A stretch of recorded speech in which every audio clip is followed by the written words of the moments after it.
So welcome to the KDD plenary panel. We have a really fun set of panelists here today. We're hoping for angst and controversy and maybe some damaged relationships. And so we hope the audience will play a role also in all of that.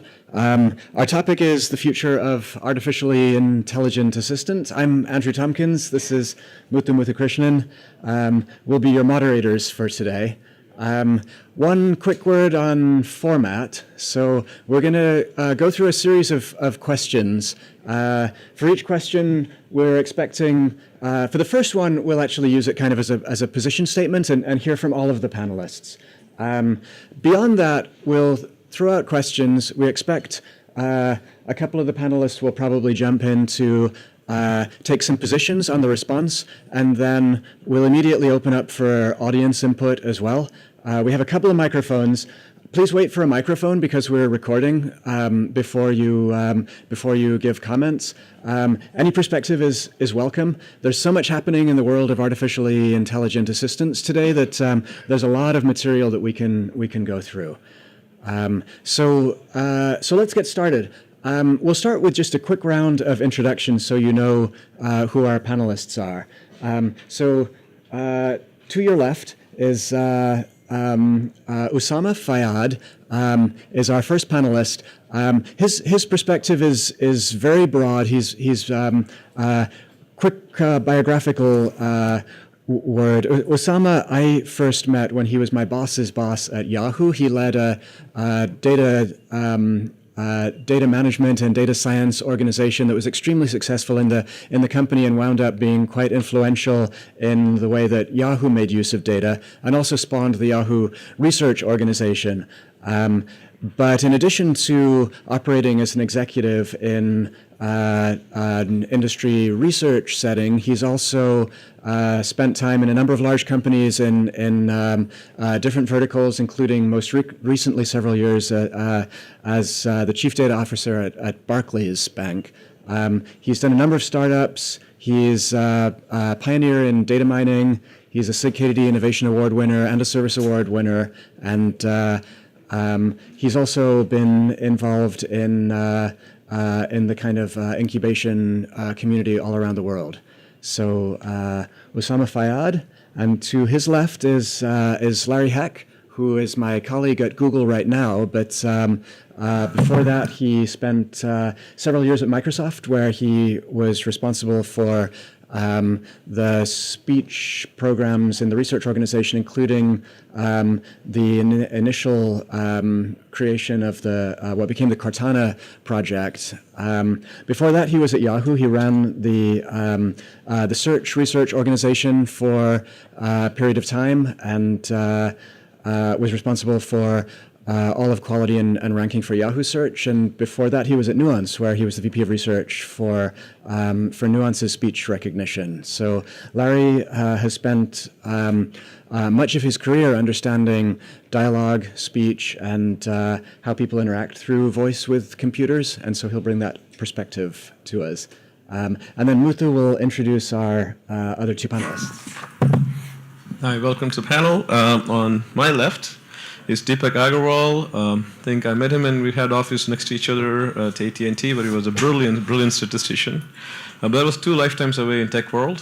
Since then, he's been at Yahoo and sort of honed how to think about personalization and recommendation in a significant way. And now he leads AI and machine learning. I guess that's statistics efforts at LinkedIn, and where he brings very good principle thinking to people's work aspirations. Okay. On his left is Bing Liu, who comes from the great AI expertise from his PhD days, and much of his research focus is on sort of nexus of NLP, text-based techniques, machine learning methods, and also applies to something that is very much part of assistant technology. It's about understanding emotions. Okay. He's a terrific scholar and a leader in this KDD area, and is a distinguished professor of University of Illinois Chicago. So we're happy to have everybody on the panel, happy to have everybody in the audience. So we'll get started. Okay. I was told that you should always start from the beginning, so we are starting from the beginning.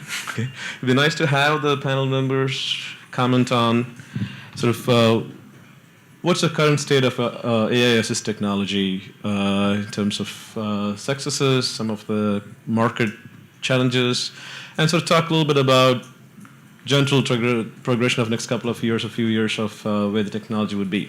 Okay, we'll start with Usama.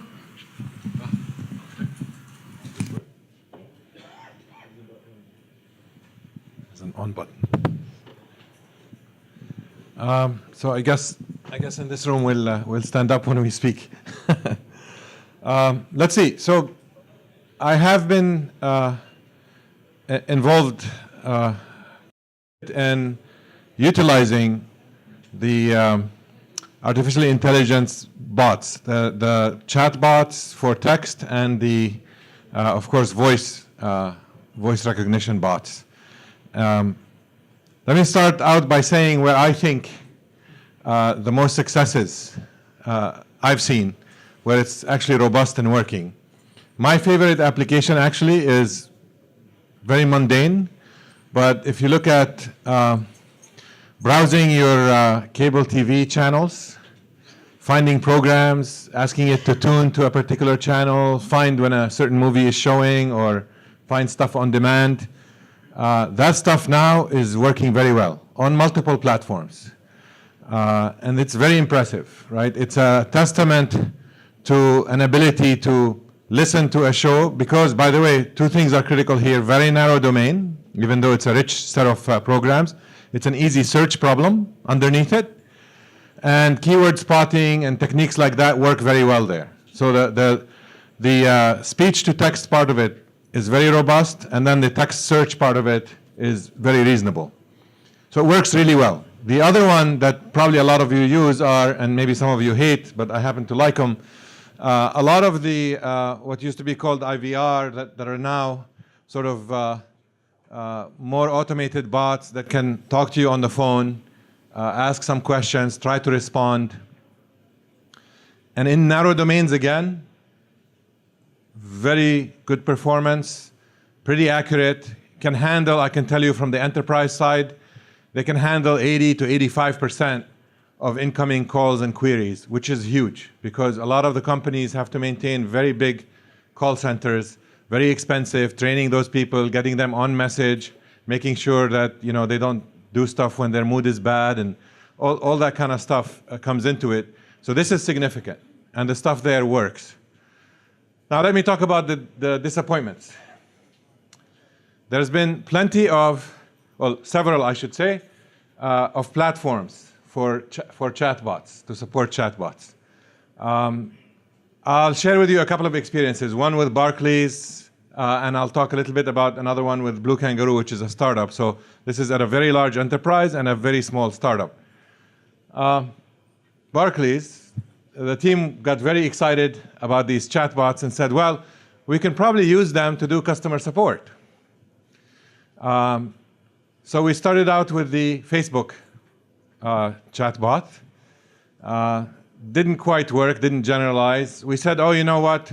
Facebook bought this company called Wit.ai, which actually provides the infrastructure. So let's use Wit.ai directly. Again, worked for a little while, then very quickly broke down because it doesn't know the domain. Then we said, okay, we need a better one. So we went to API.ai, which is actually later got bought by Google. Again, better, but it didn't survive long. And here's what I will tell you where we ended up as the bank. And this is the team that was doing this was in South Africa, Barclays Africa. They ended up, through this experience, gathering enough training data to actually start building their own processor and their own sort of keyword spotter and their own understanding of the phrases and so forth, which is very disappointing, right? Because this is a failure of what is supposed to be generic web-based APIs that you call and they deliver, right? So that to me has been quite a disappointment. We went through a similar kind of experience with a startup. This was doing bots, AI bots for shopping, mostly on the tech side. And again, same kinds of problems until we had to start building our own, right? So I am here to say I am disappointed in the publicly available platforms, including the ones from Google nowadays, I guess. But by the way, we've played with we played with the ones from Microsoft, etc. Have not tried the Apple Siri, but a lot of you probably have your own experiences. I don't think Apple has a publicly available API yet. But even if you tried Siri on sort of regular usage, you can see where it's really good in certain couple of domains. And I think the theme to remember, if it's a very narrow domain and the keyword spotting works, which is just statistics, not understanding, it works really, really well. Was there part of this question about the next 5 years, or is that later? I guess we'll keep it at good and bad for now. All right. Thank you. Yeah. Yeah, so I'm not going to start with a lot of controversy because I agree with what Usama's saying. Maybe that's later. I guess in terms of the biggest successes that I see right now is we've, as a community, established the head in terms of those important domains or verticals that people want, and we do a good job in those narrow domains. And the other is the need. If you look here at the interest level, just in this room, but you look across the industry right now in terms of the number of people working on conversational bots, not to mention the bigger companies like Google and Apple and Facebook and Microsoft. There's a definite expression of a belief that it is the era of the personal assistants is here. So there's an expression, I guess, implicit with that of that there's a need for the personal assistants. So those are the two big success stories. And even to get to this point, people have been working on personal assistants for a long, long time. At SRI in the mid '90s, we were trying to build this office assistant, and this Adam Chire, who is the founder of Siri, the startup Siri, was there, and a bunch of us were trying to get everything to work, and speech recognition didn't really work very well at the time. And so Adam, who is in the AI center on the second floor, he spent most of his days down with us in the speech group, just trying to get the speech recognition to work. And then years later, when Apple was just about to buy Siri, I was at Microsoft at the time, and a few of us went down and talked to Siri right before that. And we were at dinner, and I was talking to Adam, and I said, "What's changed?" We were both talking about why now? Why is it that the technology is ready? And we both agree that it wasn't really any particular or single breakthrough in any particular technology. It was more that we had a good enough quality across the board of the technology components that were required to build an assistant. It was sort of like all the boats in the harbor raised enough that we could actually start to build these systems. That was 5 years ago. I still think that we're in this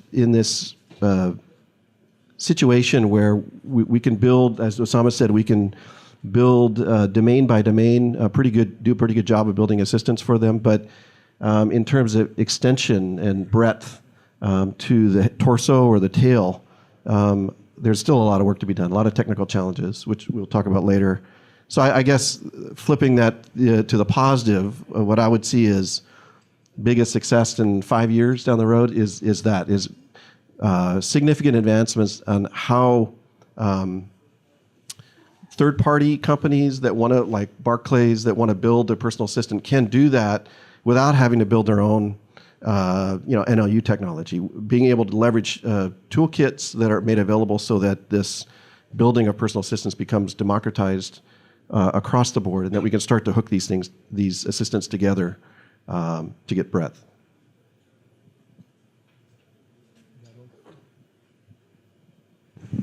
Yeah, hi. First of all, thanks to Andrew and Muthu for organizing an excellent panel, and thanks for the kind introduction. So I got interested in artificially intelligent assistant like 6 months ago. So the vision was to create something we call LISA at LinkedIn Smart Answer. So the goal is for Lisa, if you're a recruiter and you come to the site, Lisa should be able to help you source candidates way more efficiently than what you do today.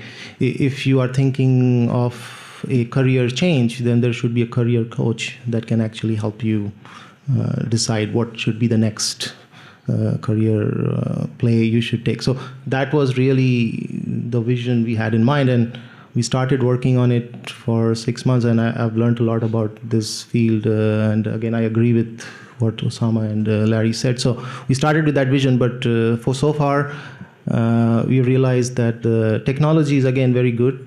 If you're looking at a very narrow problem, for instance, we have built something internally. This is not publicly available, called the company bot. So if you join a new company, there is a lot you need to learn about the new company, right? And it takes you time before you settle into the company. So can we create an assistant that can help you onboard into the new company? Like, who are the important people you should talk to? What are the articles people in that company are reading? Who should you talk to? Who should you have lunch with? Based on all the information we have over. So in those kind of narrow domains, we see things working really well. The aspiration we had of creating a career coach for all of you, that's still in the works, and that will take more time.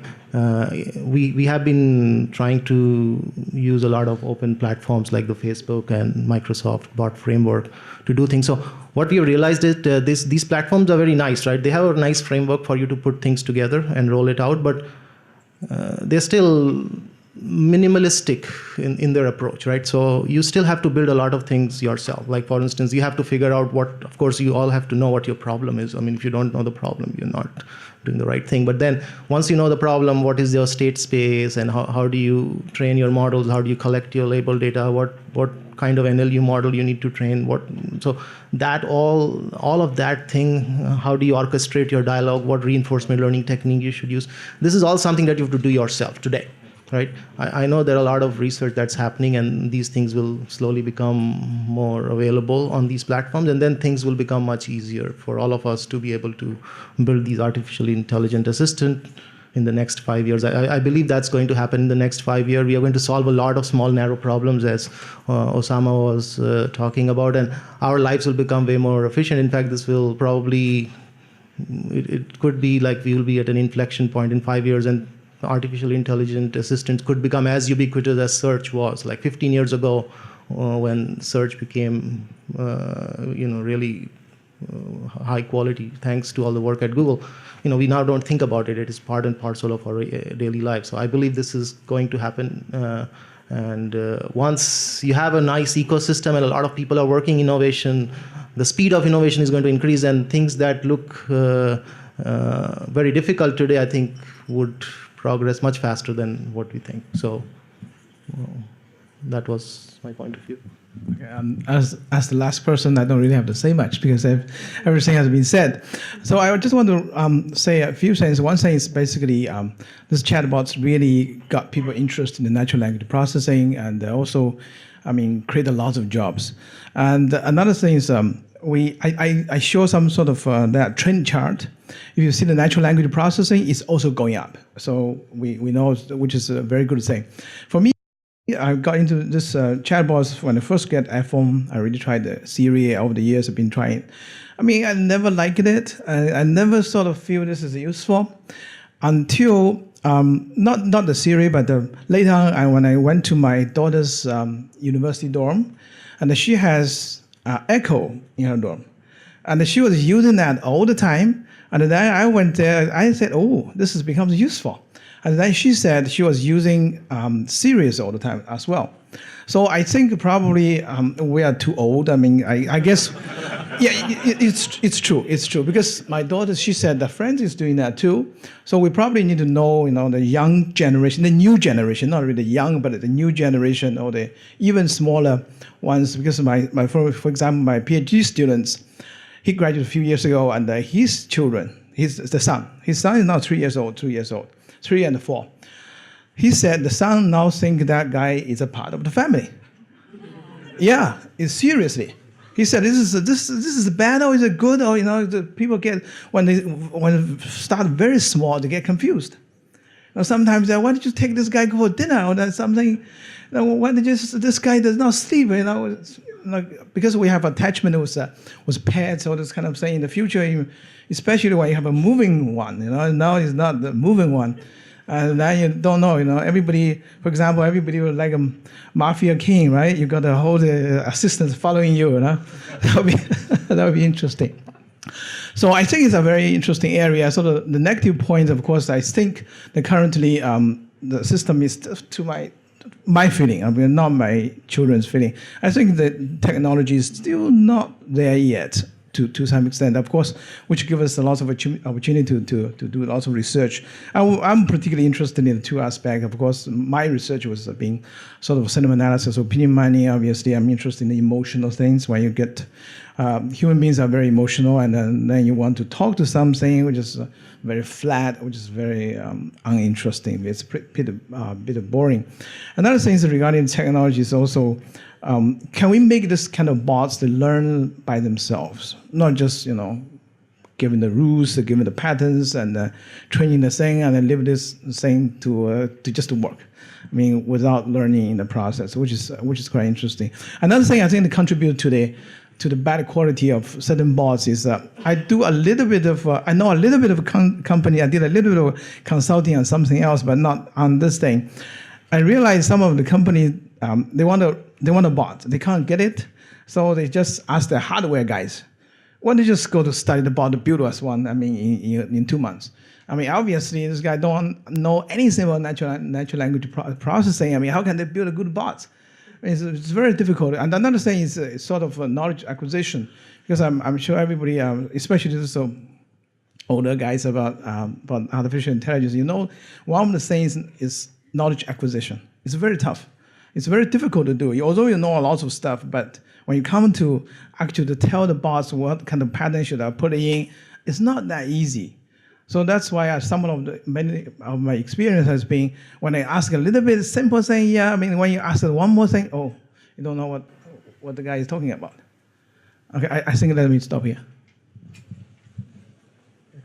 Okay, so that sort of establishes our baseline in terms of 4 perspectives on where we are today. And so we're going to turn now to the future. And let's start out by talking a little bit about what's probably the most basic question about how people will interact with these bots going forward. So there seem to be 2 models that are being discussed pretty frequently. Model 1 says that your bot is your digital gatekeeper. It's your Jeeves, your Carson, your butler to the online world. And if you need to do anything, if you need to plan a trip, or you need to write a check, or you need to learn about a place for dinner, then you'll interact with your butler, who will, on your behalf, contact any other necessary resources and kind of broker your communications with all the additional third-party services.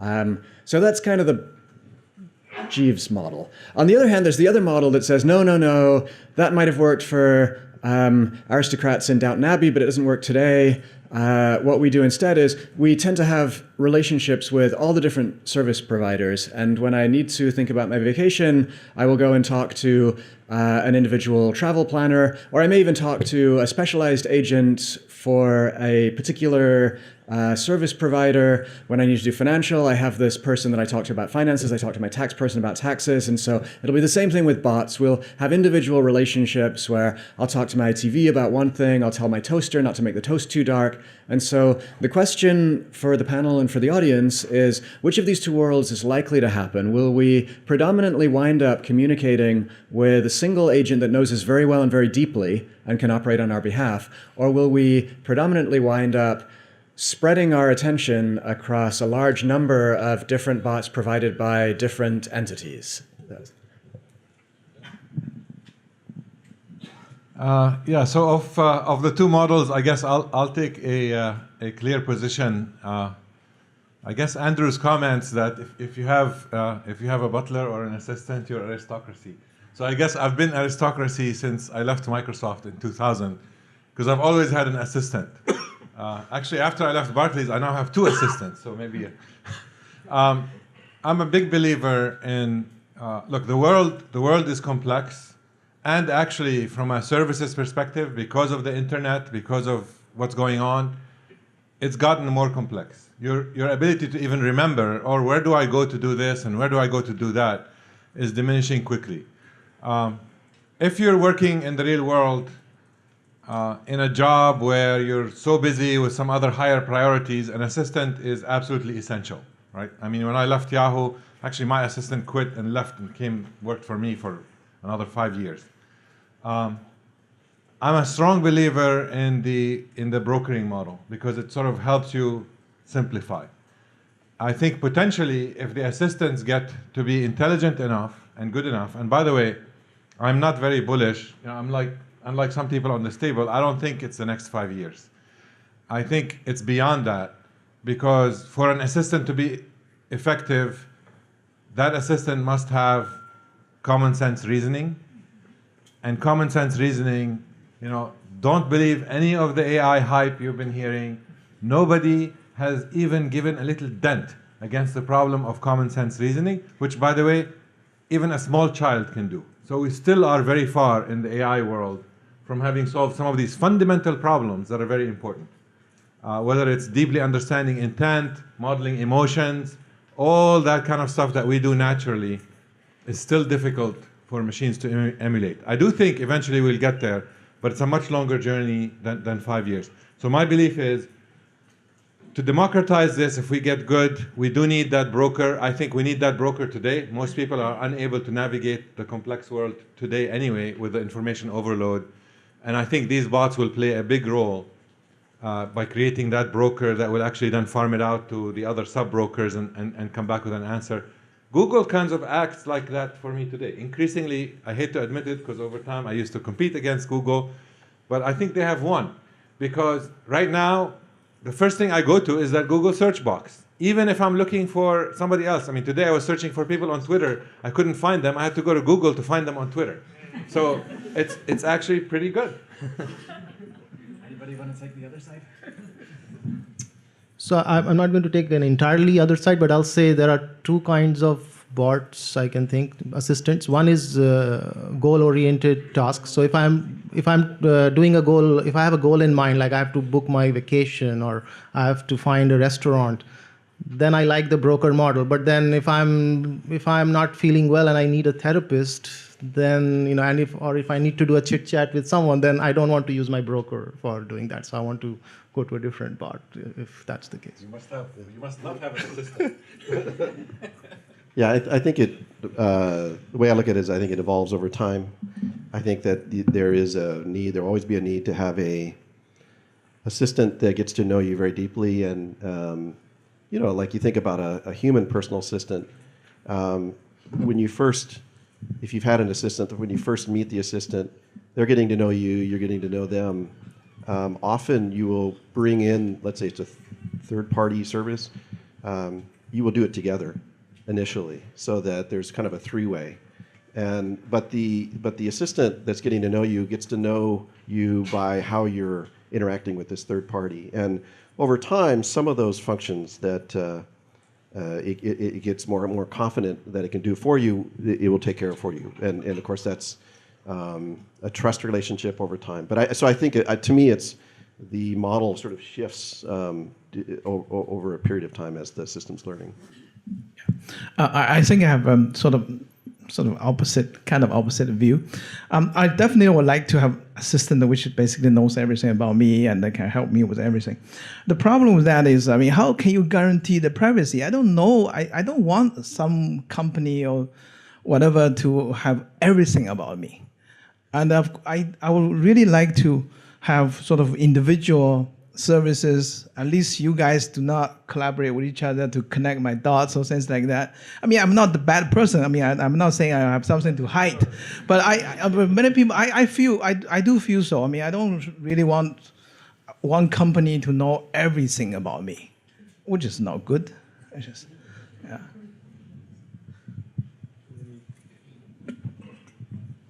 Okay, views from the audience on this question.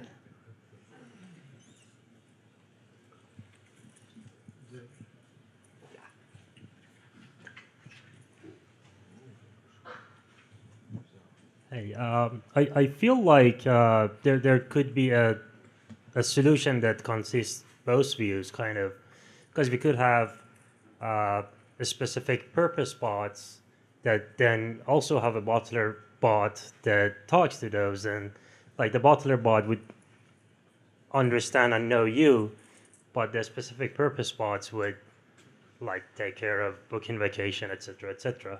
So it can be a solution that is sort of between the two ends, like sort of on the spectrum.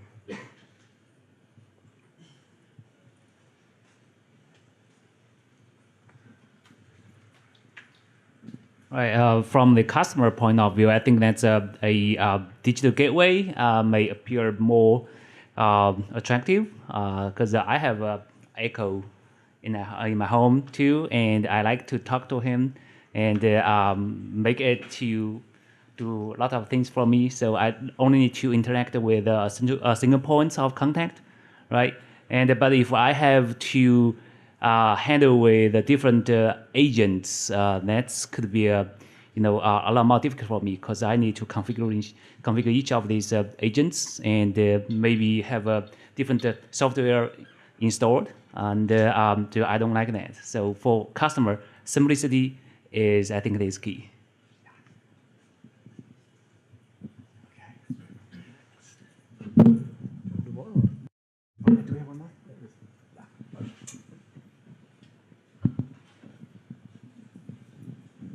So I think I personally feel that in the world, I'm not sure if it's the ideal world, I'm not sure if it's good or bad, but I can certainly imagine that in the future, everyone talks to their own personal assistant bot to ask them to do general things. But in general, when you have issues, then the bot will contact the specialist bot to solve the specific questions that for you. So meaning that it is like a network where you talk to your personal bot, and the bot will find all the specialist bots for you. Because from doing that perspective, actually, every bot can actually do things that they are designed at and are good at, right? So I would think that from my perspective, that might be likely to happen. But a corresponding question, then what do we do, right? So what kind of work do we do? It's probably a good segue to the next question. If you don't mind, we'll keep going for a few minutes. Just want to say that I think that in the previous question, there is a real dichotomy. If you had some assistants which are good at something and that knowledge is not available to the other assistants, then assistants can never get to be as good as we want it to be. I think there's a serious dichotomy here, from technology point of view. Having said that, one of the things I like being family, I have a little daughter who talks to her assistant and says things like, "Would you like some breakfast?" Okay. So as these technologies get rolled out, there's a real question of dependence and relationship with these assistants. And there's some implications, whether they're for workplace or they're for relationship with teens. These assistants can be anything from simply chit-chat things that are harmless to real companions to perhaps even displacing some other things we're able to do. So I'd like to have the panelists sort of weigh in on what are the implications of assistants in particular areas like, say, assistants with teens or in workplace or in workplace environments. I can comment on that a little bit. So, again, when we all go to work today, I mean, I think we would all agree that the workplace could become way more efficient than what it is, right? A lot of things that we do, even building machine learning models, which all of us do, is not as automated as it should be. So, but again, there are a lot of things that we could do to automate stuff that we do in the workplace, and that's all good, right? Because that's going to add more efficiency to the workforce, and we will all be doing and acquiring skills that are at a much higher cognitive level than we do. So, but when it comes to home, again, there are a lot of tasks that we do today that is very time consuming, and so there is a lot of opportunity there as well to add more efficiency. The new generation, as Bing was talking about, they are kind of growing with these devices, so it's very natural to them, and sometimes we may not be able to relate to them, but I'm also more worried about the societal impact of what this is going to do to us. Like imagine living in a society where most of these things are happening through automated assistance. So the human component, the interaction that we as human beings have on a day-to-day basis, that is gone suddenly. And so what does that mean to us as a society is something which I always worry about. And how do we deal with that, right? So that are we going to become a society where we don't have empathy for each other? That's not good, right? So what do we do to kind of avoid that? And how should we transition ourselves as a society from the world that we live today to the new world without losing that human component? That's a very big issue. Deepak, we may not have LinkedIn for people, we may have LinkedIn for assistants. Your job might be all about indexing assistants. Those are all fake profiles, by the way, so we remove them. Let's see. I think some of the two concerns that were raised, I guess I'll disagree with a couple of them. Number one, the concern about what does it do to us as humans. I am sure when the automobile became very common, everybody was concerned about what's it going to do to the family, and people will move away, etc. Evolution is evolution. We will change. We will adapt. And the new generation will adapt to the new norms. In terms of the privacy issue that was brought up by Bing first and others, I mean, that's a serious issue. That's a policy issue. It's not a technology issue, right? So to me, I don't have to think about a company knowing everything about me, because I think a model that will work is you will own that bot. You will have to trust that bot. And I'll bring back the analogy, right? I said I have 2 assistants today. I have full trust in the assistant. If I have a shadow of a doubt, that assistant will be fired, right? And I trust the assistant with a lot of confidential information. I mean, when I was at Barclays, my assistant knew the salaries of everybody, MDs, all sorts of people in my organization. Very sensitive information. She saw reviews. She reads my emails. She, replies to half the email incoming to me.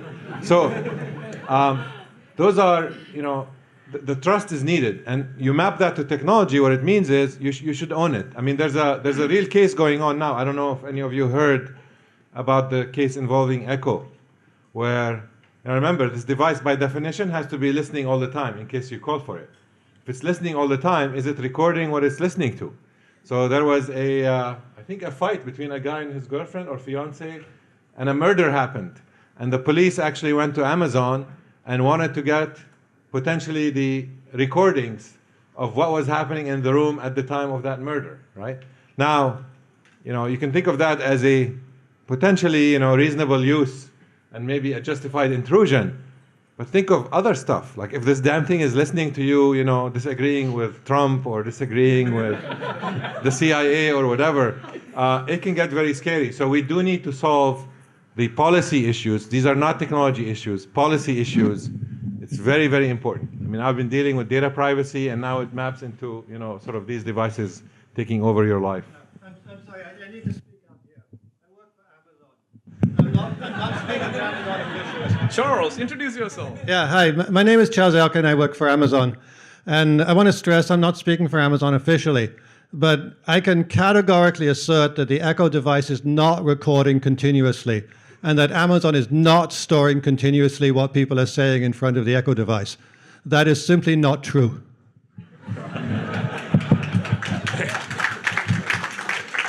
It's good to know. In case somebody's recording it, I'm glad they listen to you. Charles, can you guarantee that it will not be true on the long term? I mean, those are the real questions here. I think claimed it's true. Nobody claimed it's true. I said there was definitely a subpoena. Now, hopefully, the answer by Amazon was we can't do it for the right reason.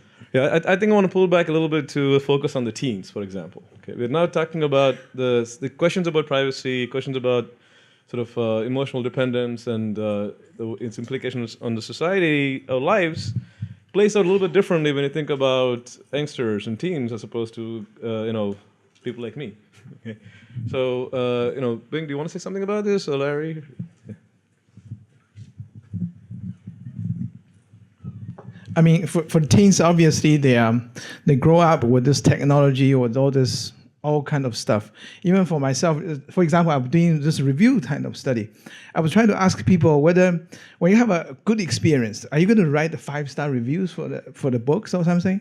I mean, when you come to the PhD students, no, they're not going to do it. Older, they're not going to do it. But I asked my daughter and I asked her friends, they will do it.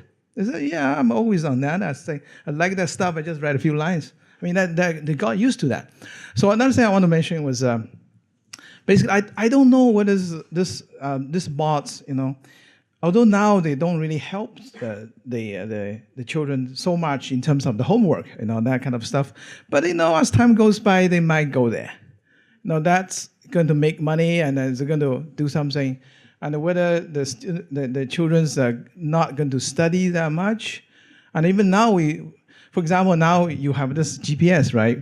When you're old enough, you drive from Chicago to New York, you have to look at the map. This thing is horrible. And for me, when I went from Chicago to New York, I printed 56 pages of that. From that time was the MapQuest. But now you have this thing, you have no idea what's going on anywhere. You just follow the GPS. I think this is going to be a problem for the children, if this goes wild.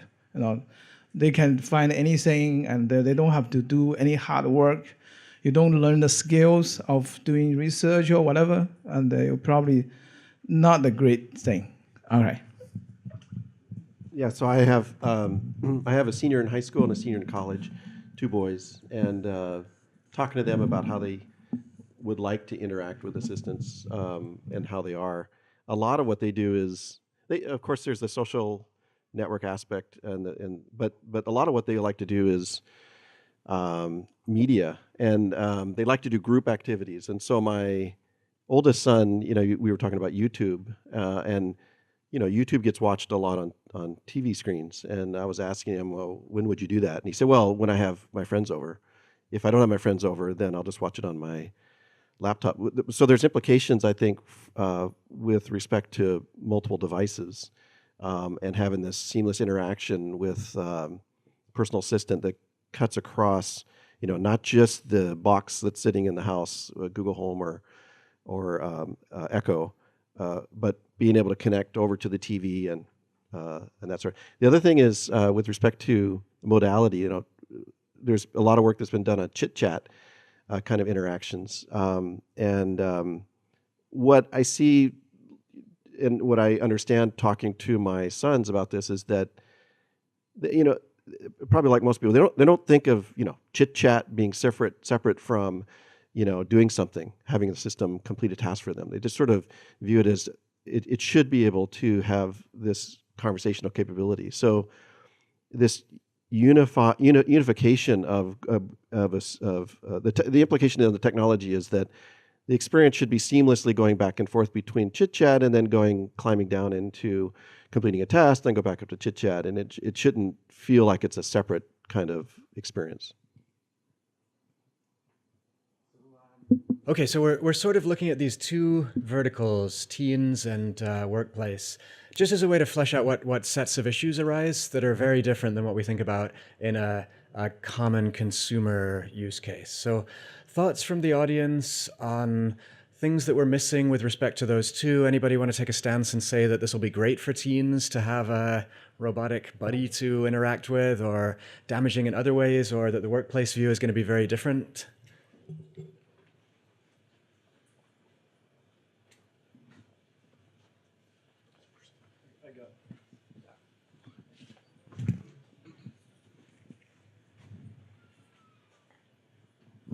Hi, my name's Paul. I work at Microsoft, just for context.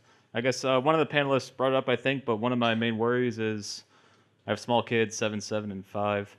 I guess I kind of worry about how closed-minded they might be in the context of an assistant. I worry about the sense that assistants only know certain things, and if they follow the assistants, then they won't get to have kind of the serendipity of exploring and learning more, which perhaps could be done by another assistant, but I'm curious about that aspect of things. Deepak, you looked at personalization a lot.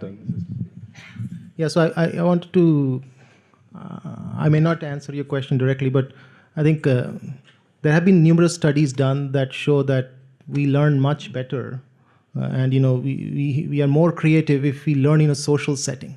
right? So that I think is going to be a challenge. Like if there is an assistant that helps you do your homework and do your coursework, and you don't go to school, you don't have to interact with other peers in a social setting, then what does that do to our learning? Like how do we inculcate creativity, which is kind of all coming from that social interaction?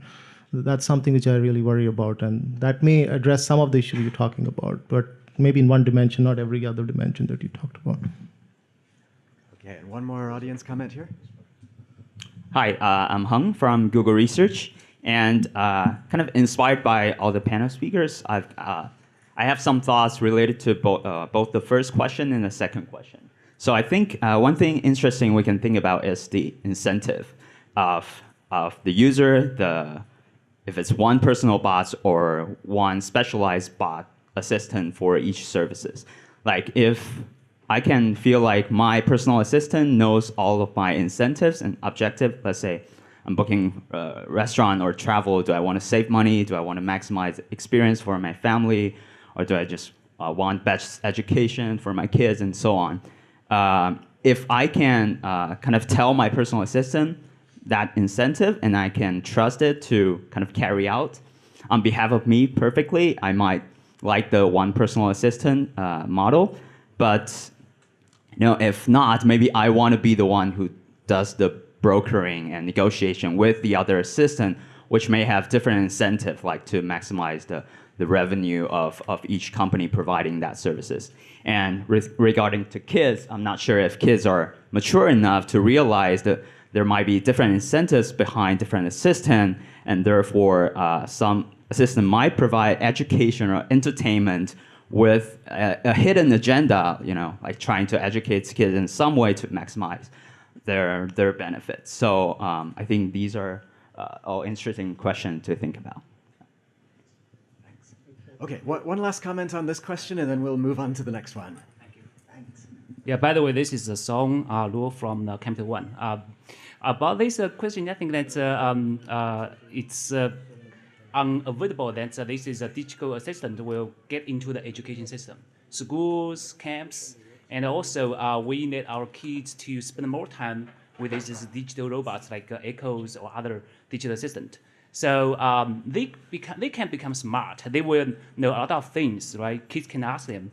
But if we want this digital system in the education systems, one key problem is that how we put values in these digital systems, how we let the systems know what is wrong and what is right? So what kind of the value systems we want to input into this machine learning and the digital system is a key point for you guys.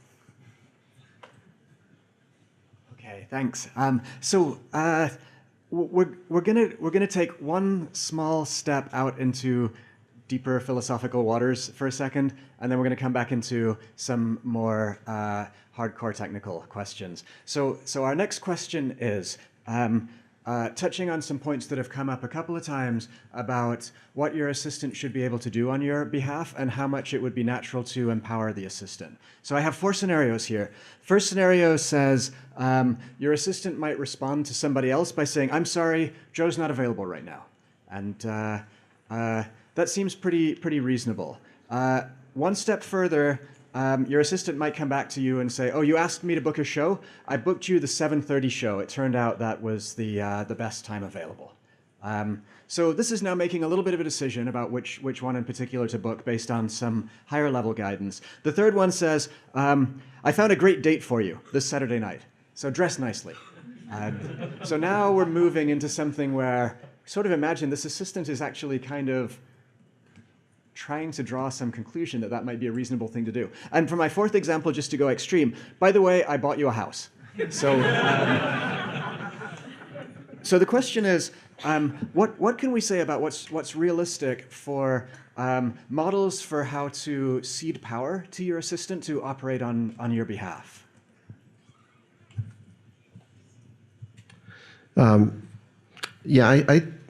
I think that, and there's a strong technical implication here. It's a hard problem, but I think that the answer to that is it should be up to the end user how they want the assistant to operate at those different levels. Whether it's I'm taking a message on your voicemail all the way to buying a house for you.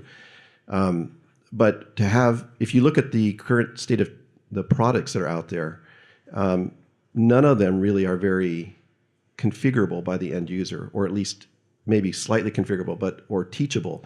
So the end user ought to be able to, if they want to, sit down and teach the system certain preferences, but also be able to teach the assistant how they speak, their language. The assistants should be very transparent to how it's coming up with these decisions, so that the user is able to understand what the perspective of the assistant is, and then be able to, through that transparency, be able to adjust and correct and refine, and all of that through dialogue.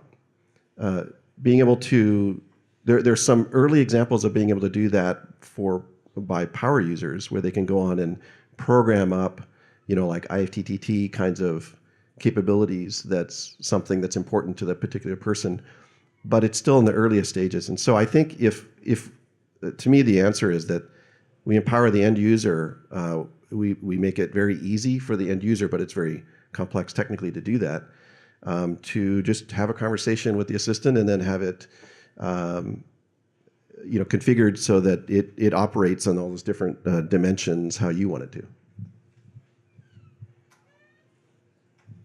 Okay. Any takers from the audience on this question?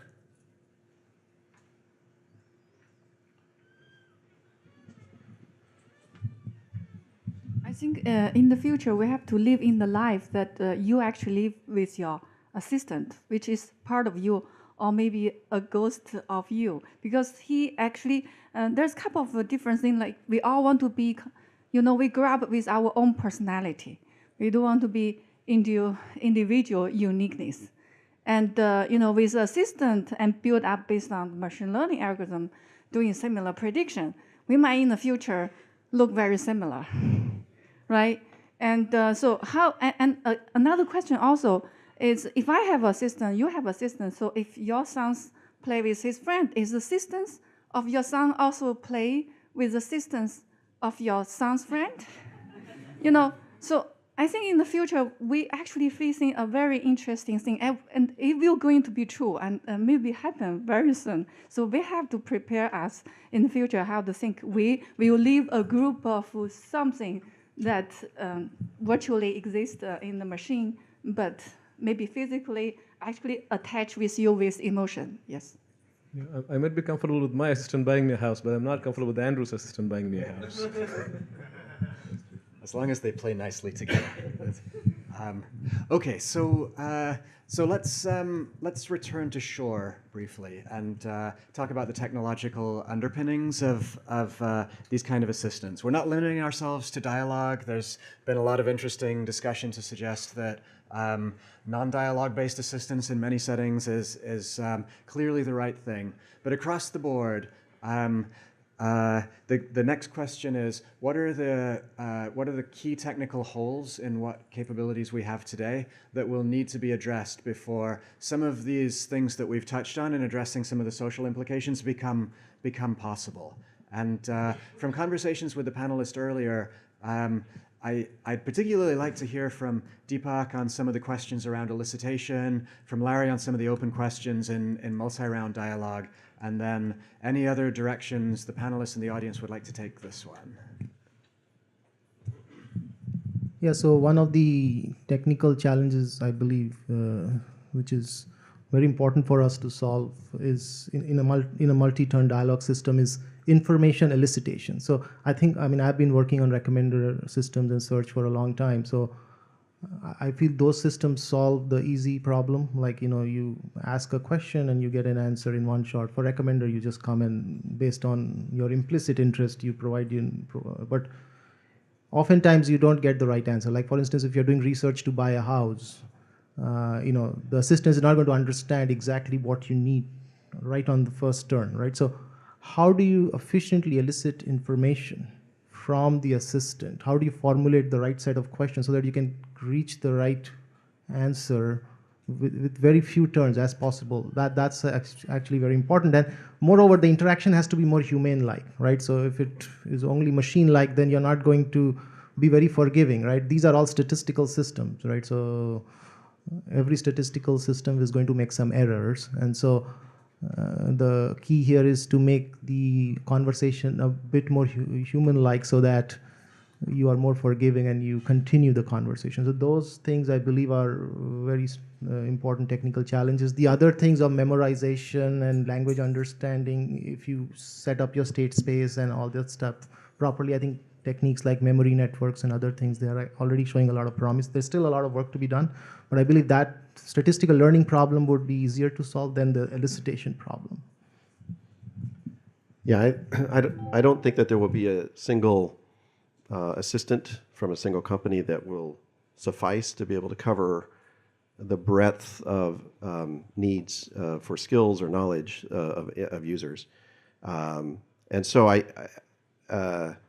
and I think part of the reason for that is because, for example, like in the workplace, companies are not necessarily they're probably not going to want to be able to, or not going to want to, or be able to share the kind of data that would be required to build, these smart assistants, let's say to Google, and it's this, company. So there's data privacy issues or proprietary information, a bunch of reasons like that. And the other reason is just, of course, scale.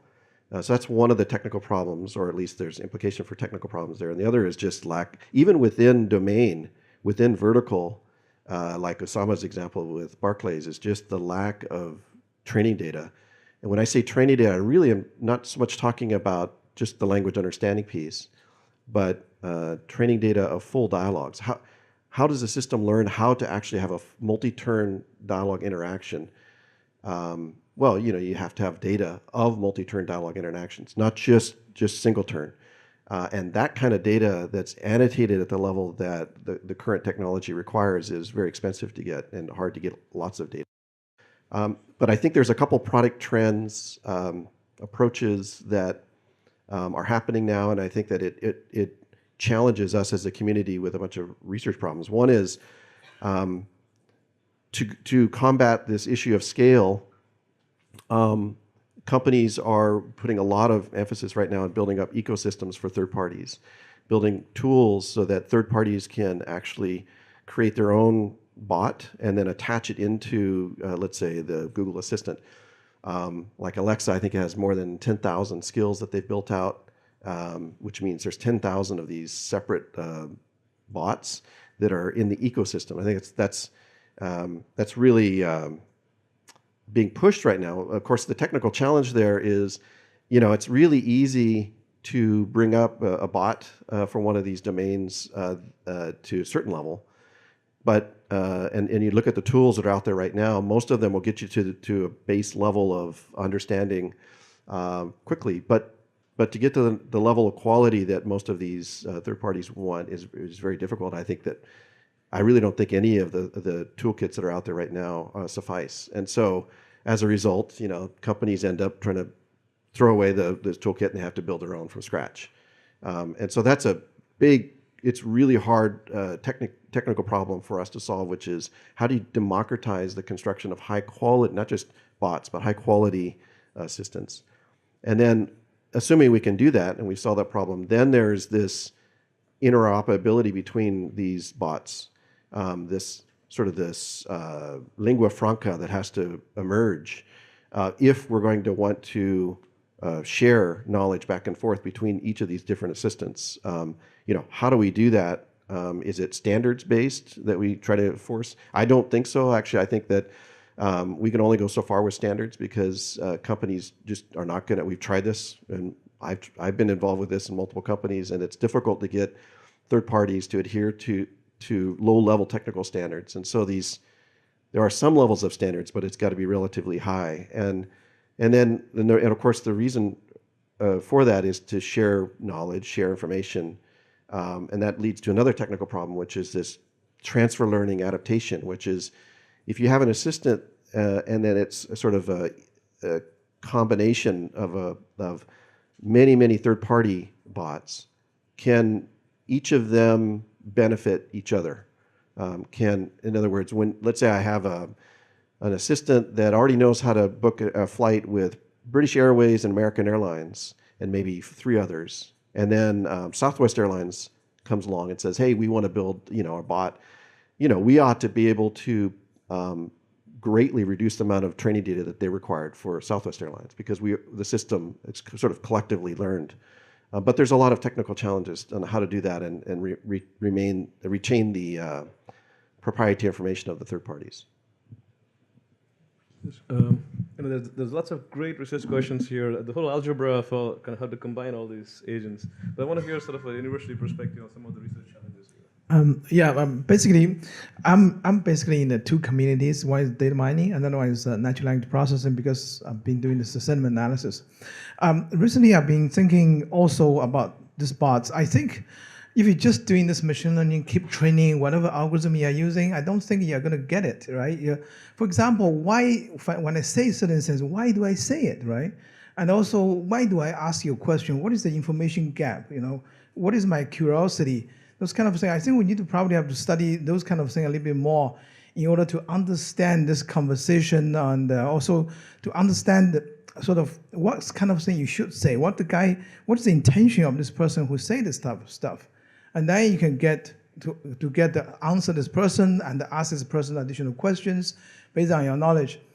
I think this part, I believe we need to work with linguists and also probably cognitive scientists to have a better understanding of this thing. Another part, of course, is in terms of computer science. I think most of these bots don't have enough knowledge. And somehow, can we give these bots some kind of knowledge? I think it's possible. We're doing some kind of research related to that. As I just mentioned, knowledge acquisition. If you want to build bots, you couldn't tell the bots the stuff you know. It's very difficult to tell. And how do we solve that problem? Even we don't talk about the transfer learning or whatever. Just continuous get the bot to learn itself. That's a problem. How do you get this knowledge to the bots? I mean, many of this stuff is context dependent. It's not something you have built something that everybody can use it. It's not that simple. We have been trying something. It's not easy. It's not easy. All right. Okay, I see a comment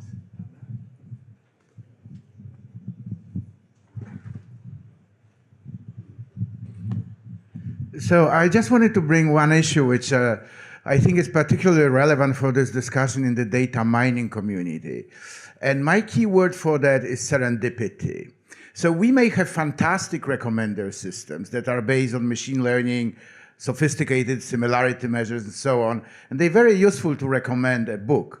But I still find it great fun to walk into a bookstore and walk around, and there's often a book that no recommender system would recommend to me that I find interesting. And I think this is the interesting, rich part of human life that we have to keep in mind and somehow preserve it with, I don't think there's a technological solution for that at all. So I'd like to hear some comments.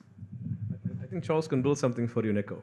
It will keep sending you books until you find something interesting.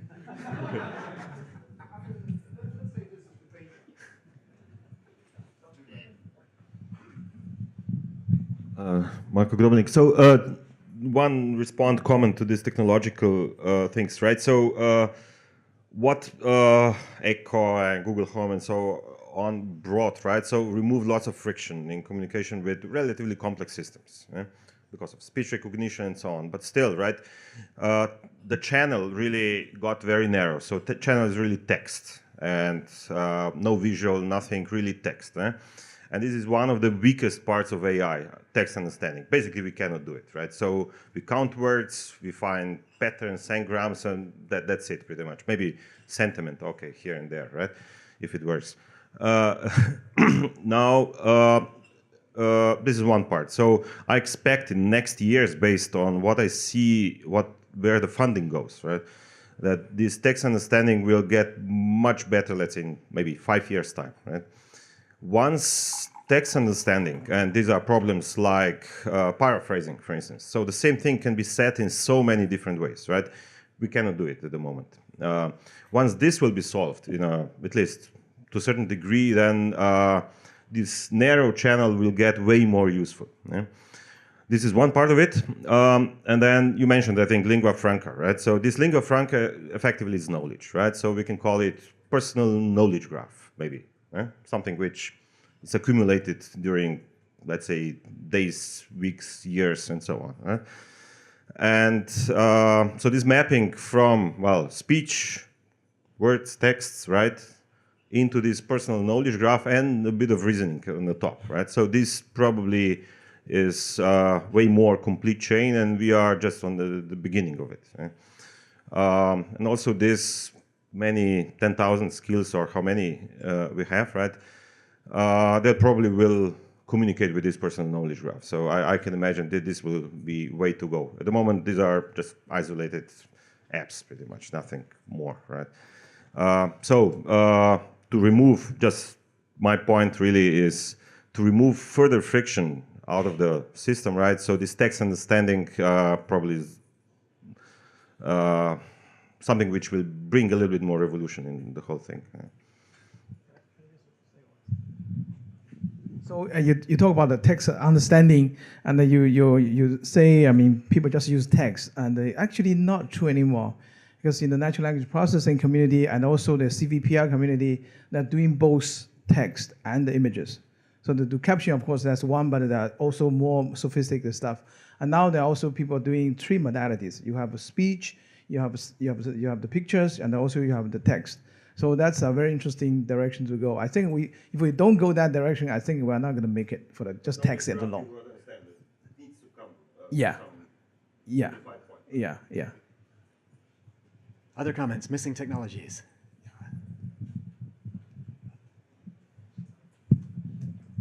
Yeah, I have just a quick question. So you were just saying that the feature set or the training set's pretty small for this. How is that possible? Like, we have all of the internet digitized, like every book. We have text, we have chats. So how is it lacking? Yeah, most of, like, we look at the logs. I'm at Google, so we look at the logs, and most of the logs are of the nature of search query and results, and maybe a click. But in terms of natural language dialogue conversations with multiple turns, that is something that we could model. So we can certainly sort of infer sessions, based on search sessions, in terms of vast quantities of data, but it's not necessarily the model of how I think we want to build conversational interactions, because it's artificial, right? It's you're actually just with a keyboard and mouse and clicking. Actually having lots of data that's not just chit chat kind of data, but goal oriented data where you're trying to complete tasks, where it's conversational and something that we're trying to learn from at that level that's what a part I'm saying is relatively narrow. So you cannot train from dialogues in Shakespeare. Aren't people? I mean, the interactions in call centers are usually around that. So you don't have access to logs of call center interactions. Is that the problem? I mean, I would imagine companies would be willing to share those with Google. Yeah, I guess it's an order of degree, right? That breadth of data, most of those data sets are pretty narrow for the specific task. And I used to work on that at Nuance. And we learned a lot from that. We were building directory assistance systems, then we started building call routing, and but they all had this characteristic, which was, okay, this is American Airlines or Barclays, which was one of our clients, and so you have this data that's a very narrow. But the data I was referring to would be very broad domain, web search style data and multi-turn conversational. Yeah. Do you want to? Okay. Yeah. So. Basically, this big data saying, I mean, you can say that the data is a lot, but when you come to the specific stuff you want to do, actually data is very, very small. For example, you want to build bots to sort of chatbots like Microsoft's Shell Ice. I mean, you have a huge amount of data to do the training, but when you talk about that specific stuff you want to talk about, I don't believe they have lots of data to train. So that's why, I mean, every time I play with that thing quite frequently, because sometimes for fun, you whether I'm making fun of that thing or that thing is making fun of me, I have no idea, but it's quite interesting. You realize that. You see, this guy, yeah, he's talking about something sort of related to what I'm saying, but it's not exactly. So I think there's sort of still a problem with that training data, and I don't know whether the training data is a solution, but at least there's a big data, but it's also small data. Slack can help. Can I just add one thing to that? Yes. So one thing that if you look at the larger companies that are building these kinds of systems, because of the lack of this multi-turn dialogue data, the result is that a lot of the systems that you're interacting with today are largely rule-based and handcrafted in terms of the multi-turn dialogue. The introduction of data is happening, machine learned models is happening more at the language understanding or text understanding, but the how do you actually model a conversation is still a lot of handcrafting. So I think this is again a huge I think the cold start problem is in my experience, based on working on it for the last 6 months, when you just are building a system, you have a huge cold start problem, right? You're not seeing how users interact with the system. What is the system getting wrong? What is the system getting right? And often users get frustrated and then abandon the system. They don't build the trust in the system. So if you can cross that cold start hurdle and start getting a lot of data, then you get better and you improve over time. But the cold start problem is really the hard problem in this sense. So somebody has something to add to this? I just general comment about the natural language processing, and this is I like to call it text or speech processing rather than natural language, because to your point, all of our algorithms today are very simplistic in their approach and fundamentally statistical pattern recognition. However, I think with training data, you can take them extremely far. A lot of the issues people brought up as objectionable or, well, I can't understand your intent from that. Well, all I have to do is refer you to any search engine like Google that will basically infer your intent very quickly. They will guess very quickly whether you're trying to find a flight or shop for something or just want to learn about something and direct you to the right place. So I think there's a heck of a lot of intent inference. I mean, we built a whole advertising targeting business based on that. It works.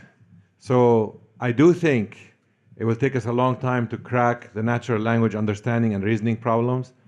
I think in parallel, the approach of statistical learning and leveraging a lot of training data will take us very far towards solutions that work but don't emulate how humans do it. Much like chess playing or any of that other stuff. Great. This is we love this conversation here, and Andrew and I realized that we can more or less assume, given all the research talent here and given all the technology talent here, that you will solve the research problems, you'll solve the technology problems. And we could sort of look at a little bit about, if we could do all this, what role should assistants play? Okay. Now we talked about roles, assistants being something like servants. You tell them a task, they do it. Okay. Fire my secretary is a good task for Usama. Okay. Now, or we could have something like a little bit more like friends. We talked about how you can get attached to assistant as just a friend or a family member and so on. Okay. And then we sort of graduate a little bit more towards discussion about personality of assistants. You can imagine the assistant having an id, an ego, an alter ego. It could be your id, it could be your ego, it could be your alter ego. You can imagine your assistant telling you that, look, my id tells me that you should eat your donuts. Okay, so there's no reason why assistants cannot be just pleasure-seeking aspects of your personality. Okay? And you could imagine assistants being mentors, therapists. We have lots of interesting research on assistants for sort of help with weight loss, help with overcoming substance abuse, and so on. And these assistants are very careful. You can't, somebody who's sort of struggling with a diet program, you don't want an assistant to say, no, you must not eat that donut. You really want to say, well, if you have a donut today, maybe tomorrow you can do a little bit extra workout. So you want the assistant to be a little bit more gentler, more about behavioral, and you can imagine visualize the world of that kind of role. And we sort of went forward and said, well, you know what? The assistant can in fact be a god. It can be a deity, a divine thing, right? So that has a superhuman responsibility for your human fortunes, right? You can imagine an assistant telling you something that you don't think you should do, but you believe there's a larger design that makes you do it. You can imagine an assistant that can punish you, okay, or if you believe in punishment. Okay. So we were curious to see sort of how does a panel sort of think about the various roles that assistants can play beyond merely the task-filling roles that got us started on the path.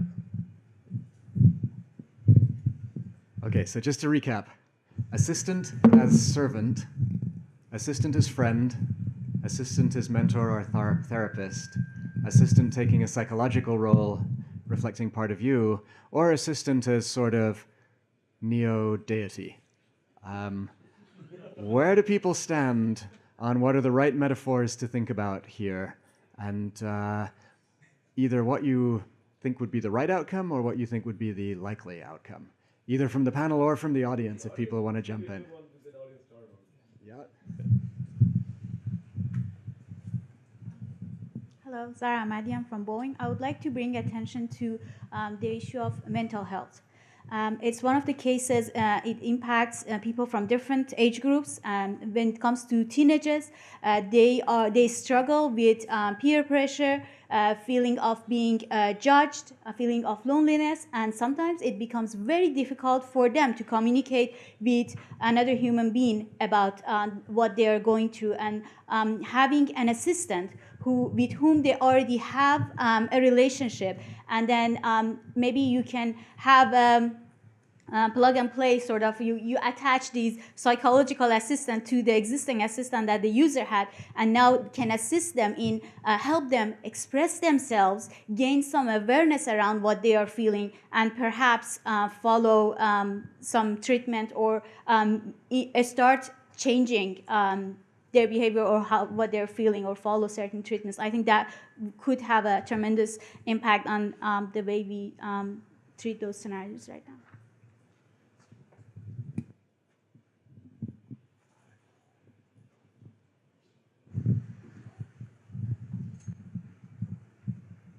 Yeah, hi.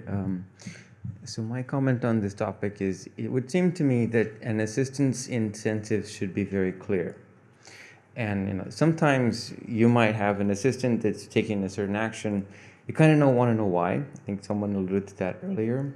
But as a personal assistant, I would like my incentives to be the primary motivation.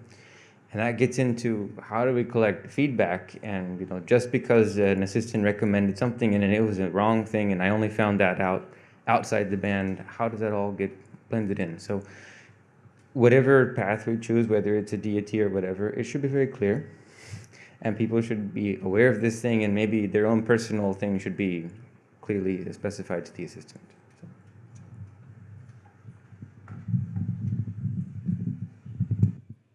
Other comments? Yeah.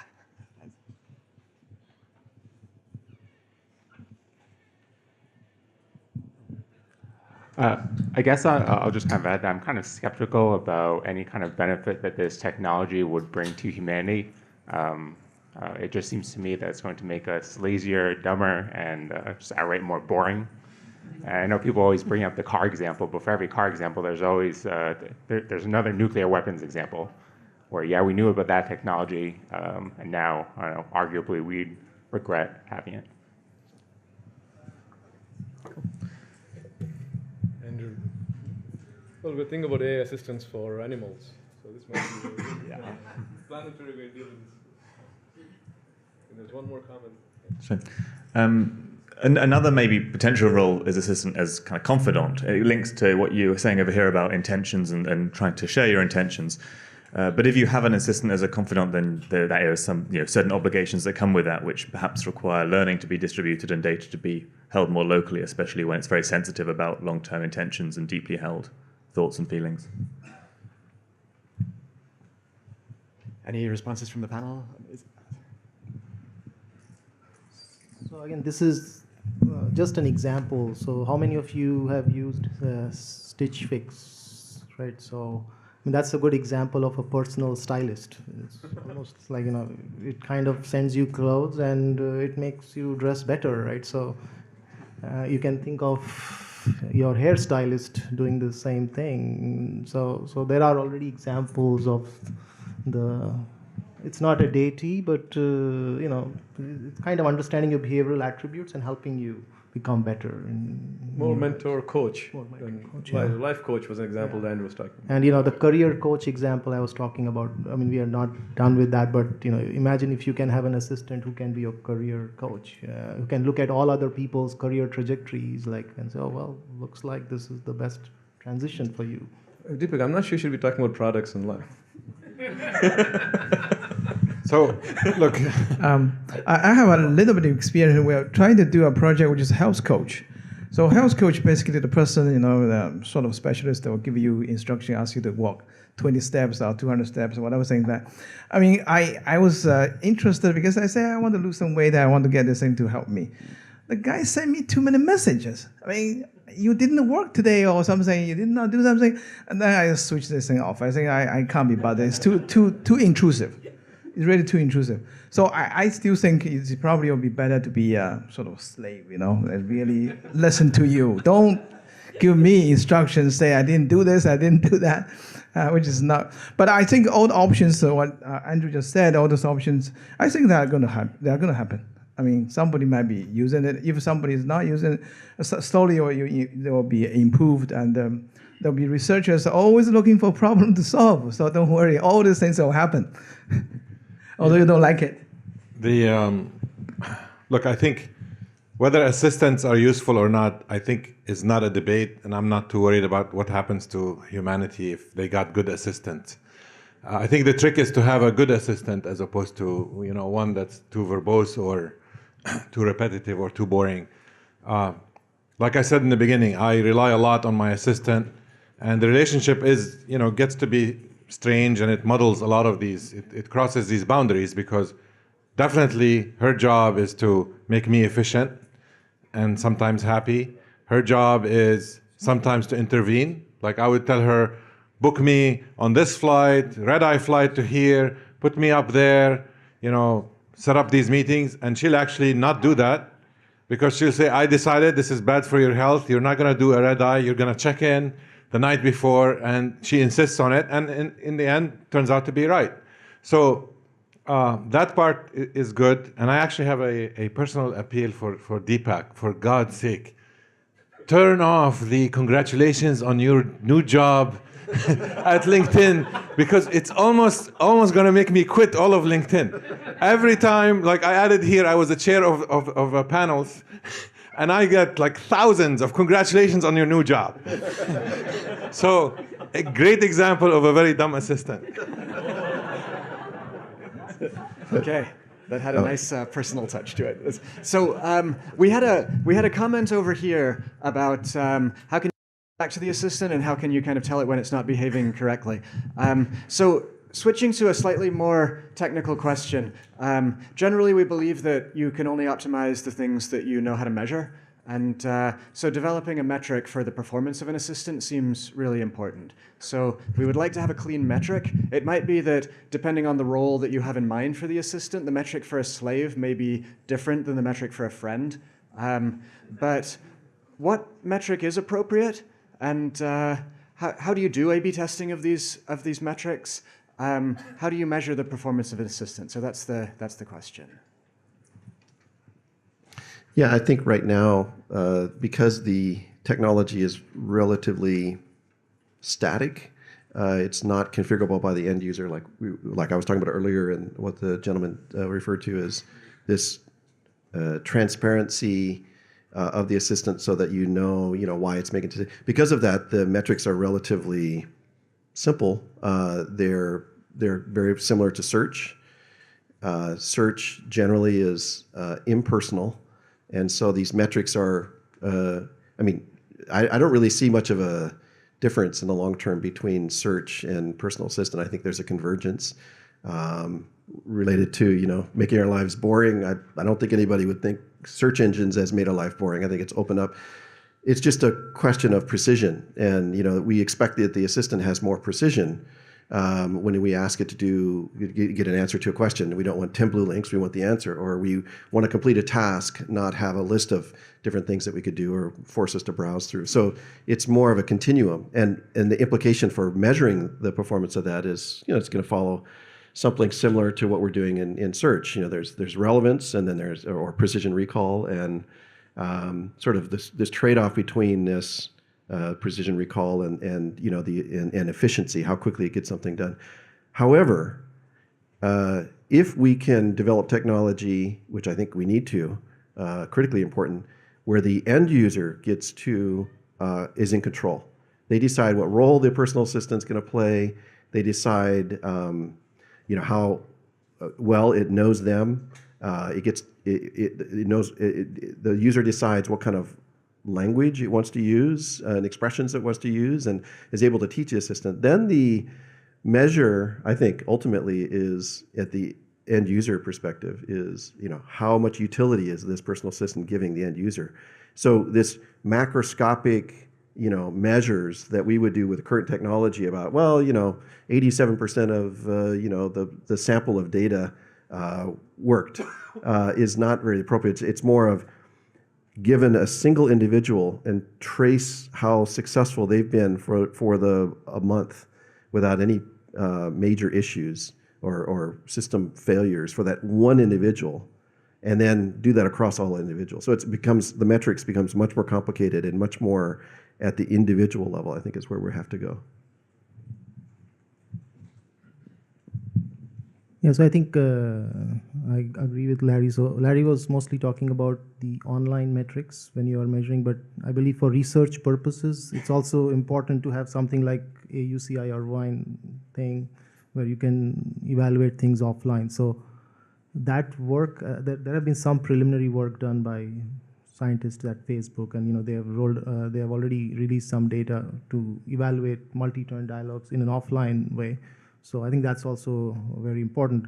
And you know, the one other comment is, like, even for search and recommender problem, when you're evaluating a long-term impact of a algorithm to user behavior, it's extremely hard. Like, you cannot make everyone happy. So for instance, you know, if you roll out a particular algorithm, you know, you can improve the performance by a certain percentage point, but then you'll always maybe deteriorate experience for some user, right? So how do you achieve that balance? That's always a constant struggle for all algorithms. So, and this won't be any different. It will be the same. So we're moving towards closing for the panel. So what we'd like to do is take one more round of audience feedback across the board, questions, comments, responses to any of the earlier questions, and then we'll do one last summary from each of the panelists. It's like we have a comment over there. This is Amir from American Airlines. I have actually two questions.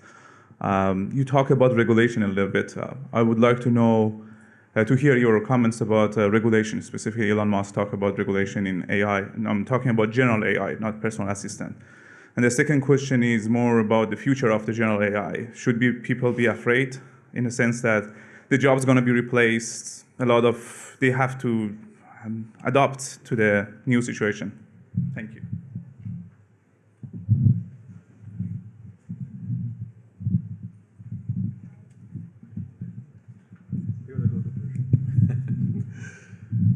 Look, the worry about jobs being replaced as we automate a lot of stuff, to me, is I don't worry about it too much, because people had this worry when farming started experiencing technological change and disruption. It happened when the Industrial Revolution happened. It happened in mining. It happened in all sorts of areas. The statistics say, though, somehow, despite all of this automation, despite the fact that a bulldozer can do the job of 100 diggers, human, somehow the planet has managed to support jobs for 7 billion people plus now. We were maybe 1 billion less than 100 years ago. And unemployment rate is lower than ever, and sort of the standard of living as measured by several metrics is higher than ever. So I think the fear that technology replaces humans, I think what happens is technology will replace humans in areas where there's economic drivers for it, and typically that results in the creation of many higher valued economic activities that will keep the next generation, occupied. Now, maybe that's a blind trust or anything, but it seems to have happened throughout history. In terms of general AI, look, I think the rate of progress. So first of all, we are going through another hype cycle for AI. I lived through one in the my early PhD days as a student. I think now we're going through another one. And really, honestly, if I stand up and you ask me what has happened since then in AI, my answer is very, very little. A lot happened in a lot of data being available, training data, and some learning algorithms. Most learning algorithms, by the way, are very simple. And that has enabled a lot of good stuff.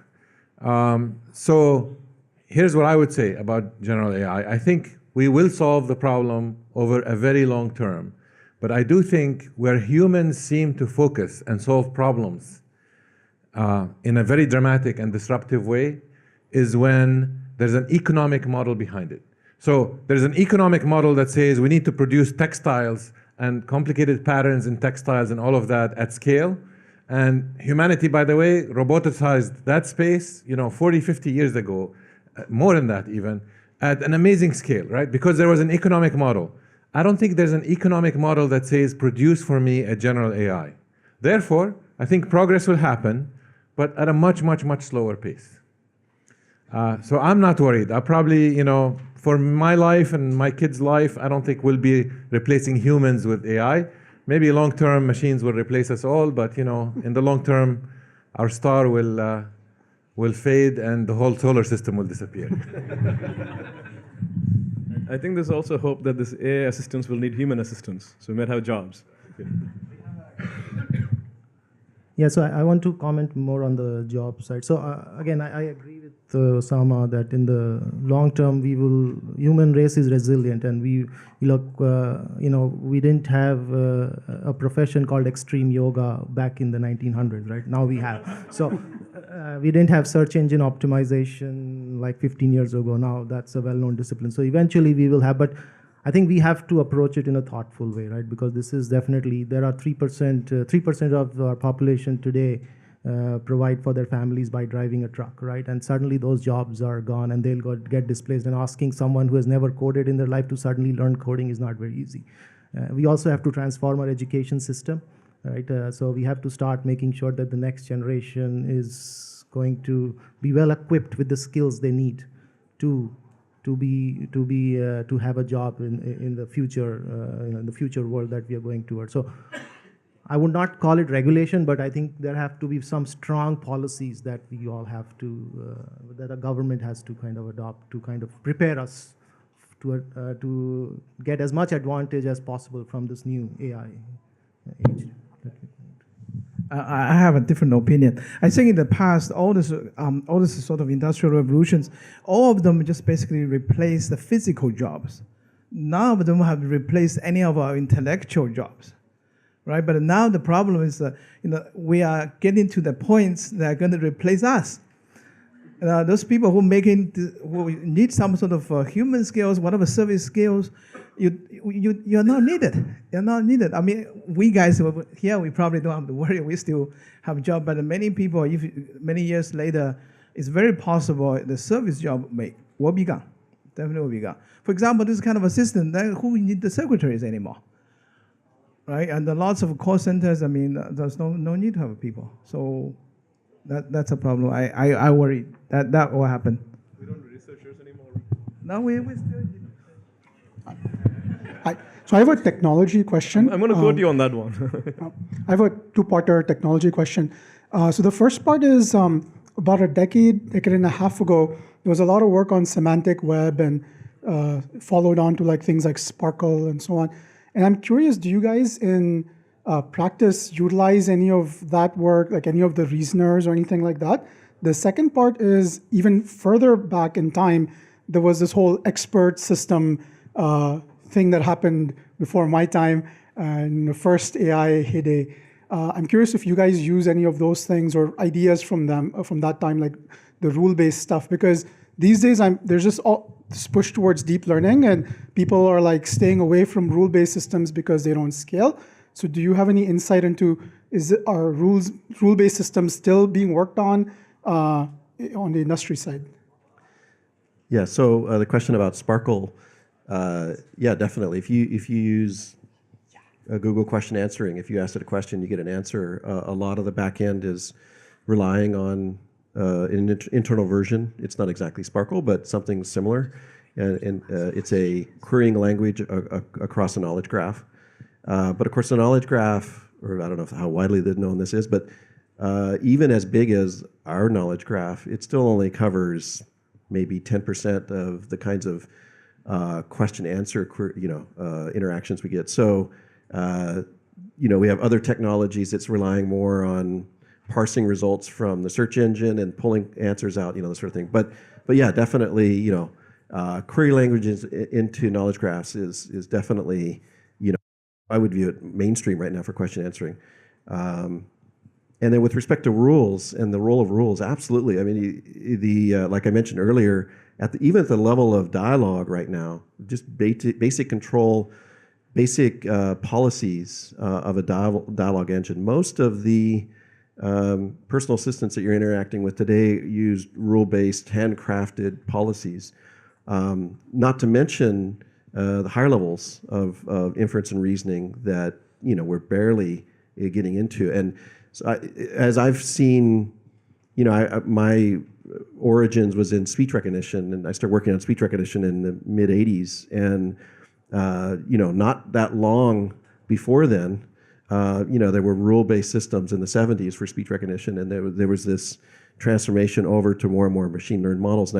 And if you think about speech recognition or acoustic modeling and language modeling, and then think about natural language understanding, and then the dialogue modeling, and then inference reasoning, and as we keep going up in over time, we start taking on more of the higher level reasoning, rules and hand-coded knowledge tends to start. That's how we start out at these higher levels, and then as we get better and better models, and we get people, we get data, and then we start, training. So I think it's going to keep progressing up. It'll always be and the other thing I would say is that, a lot of even at the lower level, even the natural language processing, there's still rules and grammars that are being used in sort of a hybrid mode with machine learning, just because, it's really easy to write some rules and grammars that can do pretty well to get you bootstrapped. So I think there's always be a role.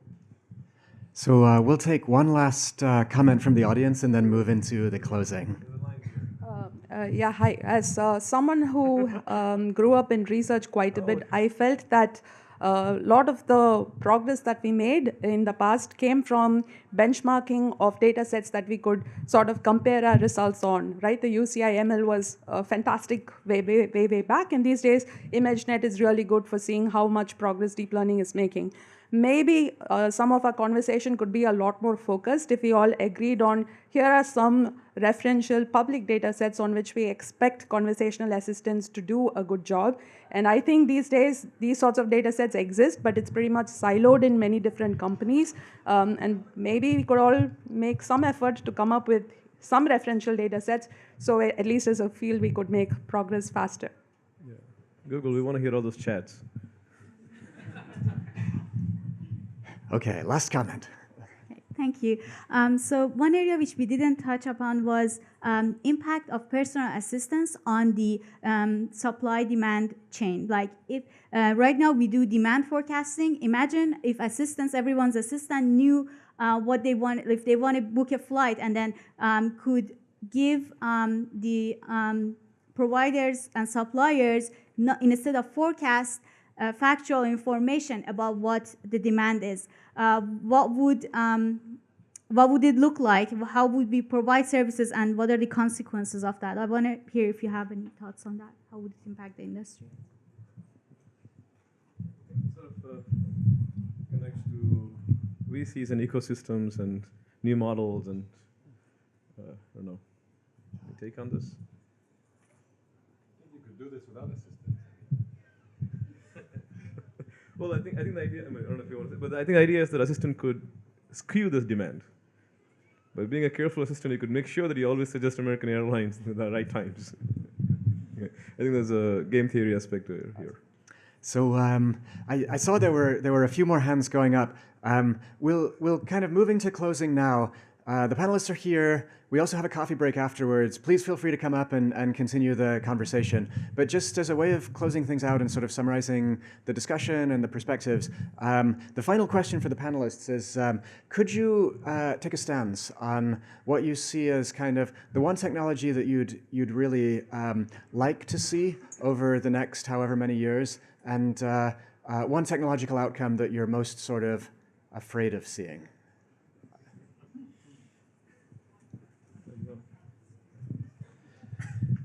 I'll just summarize kind of some of the comments I've made, but I've already said this. And in terms of my hope for assistance, it follows, at least the first part of this follows very much like the evolution of search, which is the assistant should always be helpful, or at least partially helpful. It should always save me time. It should not be where you talk to the assistant and says, I don't know how to answer that, I'm still learning, right? Search didn't take off until there was a little box and people were confident that any time that they type something in that little box, they're going to get something back that helps them, saves them some time. Maybe it doesn't give the most relevant result, but it's the fifth one down, and it saves them time. So I think that's one thing that I'm hoping will happen with the assistant is these assistants, the development of them is treated more like and held to the standard of search in that sense. But since it's a personal assistant, it should always be learning to be more helpful specifically to you. And you ought to be in control, the end user ought to be in control of actually teaching these assistants so that my assistant may be very different than yours ultimately as I use it. Now, and of course, a lot of that's I think gonna happen because of the democratization of this kind of development tools, both for like the end user, but also third parties. My biggest fear is, Usama alluded to I also remember, the AI winter in the 80s and all of the hype of expert systems and symbolic AI of that time. And those of us that were working in machine learning at that time, we're viewed as not doing AI and very separate. I still have that, although that's not a difference. Now, I think people are equating AI and machine learning together. I still have that concern of overhype. My concern is, winter is coming. So the AI assistant winter, that's my fear. Yeah. So let me, in summary, I actually think the future for artificially intelligent assistants is very bright. Just adding voice to text has been a huge advance, I think. Now imagine what happens if you add gesture recognition, images, all sorts of other context variables. I think it will only get better.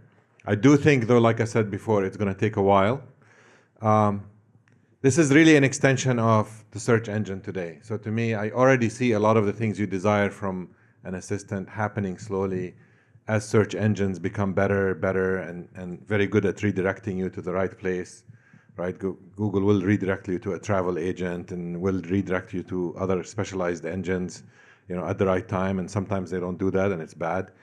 I also think while the progress will be slow, the developments will accelerate.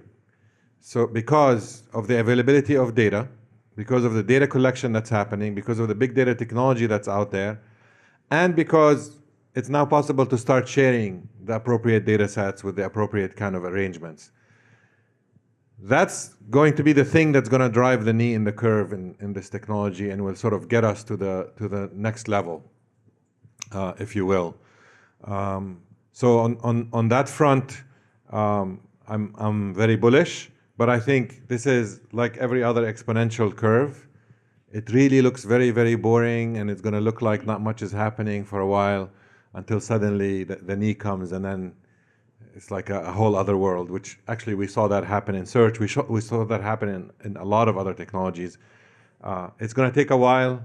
I hope I live long enough to sort of see the fruits of that, and even better, hopefully to be functional enough to contribute to the research in it.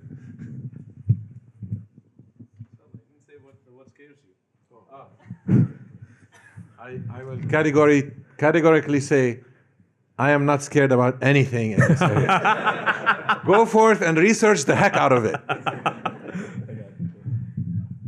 Yeah, so I agree with what Larry and Usama said. So I think the area looks very promising, and I hope all the technology that we're talking about comes to fruition in the next few years, and this becomes a part and parcel of our daily lives and makes us more efficient. If we succeed, then I'm worried about the impact of this to us as a society. So I hope we use it wisely. We don't misuse the technology. We are sensitive and think about the societal impact of what this technology can do. I think the impact of this could be way more than search, because we're talking about, at least in the short term, humans getting displaced from their jobs, from their livelihood. So I hope we do it in a sensitive, in an appropriate way, not to disrupt our lives. I mean, we are building technology for the good of mankind, so we should keep that in mind. You have to disagree with everybody. No, I don't disagree with everybody. Basically, I think I'm also very bullish. I think as an AI researcher, I've always been interested in this thing, and not necessarily the chatbots, but AI in general. I think it's going to be very good days, and I think we should have lots of sort of assistants around us and to help us to make everybody's life much easier. That's for sure. The thing I'm a little bit sort of not worried about it, but it's more of sort of interesting points. I think one is the communication skill of people, because we now have person-to-person communication. Now everybody have really realized, right? Everybody just have that cell phone, and then everybody is looking at the phone, not talking to people. But this thing is going to become worse, right? When you have the assistant, you don't need to talk to whatever people, right? You just ask this guy. I mean, later if you go even further, this guy knows your intention, right? You don't even need to talk to this guy.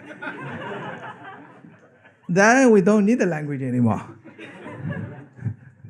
And also regarding this AI winter, I don't think it's going to happen this time. Part of the reason is we reached that point already. We sort of advanced computer science reached that point. It's not going to go back to say we're not going to do this thing anymore.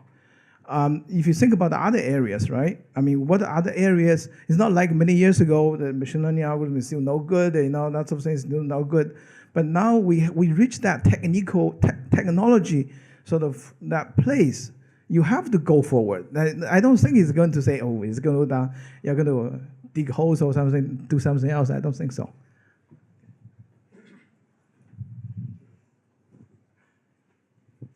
Okay, so thank you so much, everybody, for all of the engagement and the comments and the interest, and thanks to the panelists for insights and drama and Games of Thrones references, and have a great conference, everybody. Thank you.